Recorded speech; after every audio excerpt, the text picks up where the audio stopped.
স্থল নিম্নচাপের প্রভাবে রাজধানী সহ দেশের বিভিন্ন জেলায় বৃষ্টি হয়েছে। ফেনী ও নোয়াখালীতে বৃষ্টির সাথে ছিল ঝোড়ো হাওয়া। দুদিনের বৃষ্টিতে কক্সবাজারে সৃষ্টি হয়েছে জলাবদ্ধতার, আর এতে দুর্ভোগে পড়েছেন পর্যটক স্থানীয়রা। পার্বত্য এলাকায় রয়েছে ভূমিধসের শঙ্কাও। বন্যা পূর্বাভাস ও সতর্কীকরণ কেন্দ্র জানিয়েছে, দেশে ও উজানে ভারী বৃষ্টিতে চট্টগ্রাম বিভাগের নদ নদীর পানি বৃদ্ধি পেয়ে নিম্নাঞ্চল প্লাবিত হবার শঙ্কা রয়েছে। বাড়তে পারে বরিশাল ও খুলনা বিভাগের নদ নদীর পানিও। চট্টগ্রাম, কক্সবাজার, মোংলা ও পায়রা স্থলবন্দরকে ৩ নম্বর স্থানীয় সতর্কতা সংকেত দেখাতে বলা হয়েছে।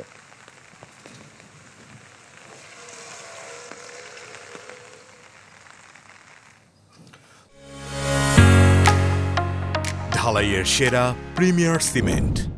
দর্শক, আমরা এই মুহূর্তে নোয়াখালীর খবর জেনে নিব। সুমন ভৌমিক সেখান থেকে আমার সঙ্গে যুক্ত হয়েছেন। সুমন,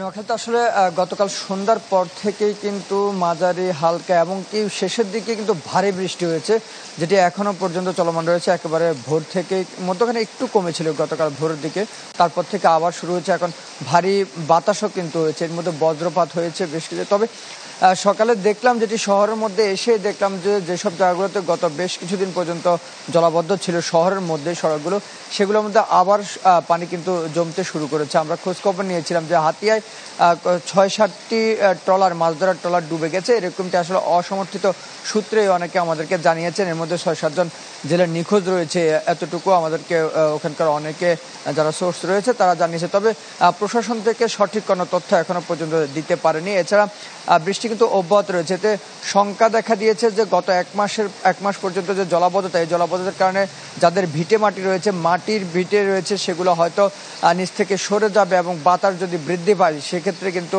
এইসব ঘরগুলো ঝড়ে পড়ে যেতে পারে, এরকম একটা শঙ্কা রয়েছে। এরকম জেলা প্রশাসন, উপজেলা প্রশাসন থেকে তাদের নিজস্ব যে পেজগুলো রয়েছে সেগুলোতেও কিন্তু মানুষকে সতর্ক করার চেষ্টা করা হচ্ছে। এর বাইরে কিন্তু ওইভাবে যে সতর্ক করবে, যেহেতু গত 1 মাস পর্যন্তই কিন্তু নোয়াখালীতে বৃষ্টির কারণে জলাবদ্ধতা তৈরি হয়েছিল, সেক্ষেত্রে প্রশাসনের উদ্যোগে যেভাবে মাইকিং করা দরকার বিভিন্ন স্থানে, যারা এখনো পর্যন্ত কিন্তু অনেকেই প্রায় 90,000 মতো মানুষ কিন্তু এখনো যারা রয়েছে তারা কিন্তু এখনো আশ্রয়ণ কেন্দ্রে রয়েছে। সেক্ষেত্রে আসলে সংখ্যা দিন দিন বাড়ছে। যদি এরকম বাড়তে থাকে, আগামী 2-1 দিনও বৃষ্টি থাকে, তাহলে সেক্ষেত্রে অনেকের বাড়িঘর পড়বে এবং জলাবদ্ধতা আরও স্থায়ী রূপ নেবে, এমনটা মনে করা হচ্ছে।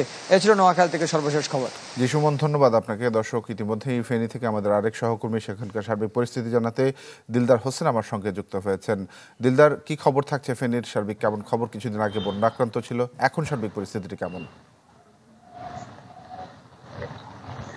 ফেনীতে নিম্নচাপের ফলে গত রাত থেকে বৃষ্টি শুরু হয়েছে, কিন্তু এখন যদিও একটু কম রয়েছে। গুঁড়ি গুঁড়ি বৃষ্টি কিন্তু সে গত রাতের থেকে চলছে। এখানে আপনার মাধ্যমে দর্শকদের জানিয়ে রাখি, গত কিছুদিন আগে ফেনীর পরশুরাম, ফুলগাজী ও ছাগলনাইয়া সহ পুরো জেলায় মোহরী, কহুয়া, সিলোনিয়া নদীর বাঁধ ভাঙ্গার কারণে ব্যাপক এলাকা প্লাবিত হয়, খুব ক্ষয়ক্ষতি হয়েছে। তবে ওই বাঁধগুলো এখনো মেরামত করা হয়নি, যার ফলে এখন একটা সংখ্যা থেকেই থাকে। এদিকের বৃষ্টির চেয়ে আসলে ভারতের বৃষ্টিটা এদিকে বেশি ক্ষতিগ্রস্ত করে থাকে। আমাদের এদিকে যে বৃষ্টিপাতের কথা বলা হচ্ছিল আবহাওয়া অধিদপ্তর থেকে, আসলে সে পরিমাণ বৃষ্টি গত রাত থেকে এখন পর্যন্ত হয়নি। তবে এই আবহাওয়া অধিদপ্তর যে বন্যার যে আশঙ্কা করেছেন, তবে আশঙ্কাটা এখনো থেকে যায়, কারণ নদ নদী পানি বৃদ্ধি পেয়েছে। তবে যে পরিমাণ স্থানীয় জনগণ আতঙ্কে ছিল, সে আতঙ্কের পরিমাণ এখনো বৃদ্ধি পায়নি। তবে মোহরী, কহুয়া, সিলোনিয়া বাঁধ যেহেতু এখনো খোলা রয়েছে, যার ফলে ভারত থেকে হোক আর এখান থেকে হোক পানি এখানে নদীতে আসলেই আসলে লোকালয়ে প্রবেশ করবে। তবে স্থানীয়ভাবে বলা হচ্ছে যে দ্রুত যদি বাঁধগুলা মেরামত করা না হয়, আসলে কত আর তারা আতঙ্কের মধ্যে থাকবে। এই সহ চতুর্থ দফা বন্যা হলো এবং বড় ধরনের ক্ষয়ক্ষতি হলো গত কিছুদিন আগে। এখন আবার শঙ্কা করা হচ্ছে বন্যার, তাহলে ওইসব এলাকার লোকজন বসবাস করা আসলে কষ্টকর হয়ে গিয়েছে। এক্ষেত্রে তারা আমাদেরকে জানিয়েছে যে আমাদের মাধ্যমে যেন সরকারি উচ্চ পর্যায়ে যেন বিষয়টা জানানো হয়, যেন অনতিবিলম্বে পরশুরাম, ফুলগাজী, ছাগলনাইয়ার যে বাঁধগুলো রয়েছে সে বাঁধগুলো যেন মেরামত করা হয়।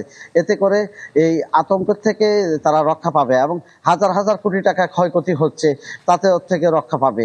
এ ছিল সর্বশেষ। জি দিলদার, ধন্যবাদ আপনাকে। দিলদার হোসেন জানাচ্ছিলেন ফেনী থেকে।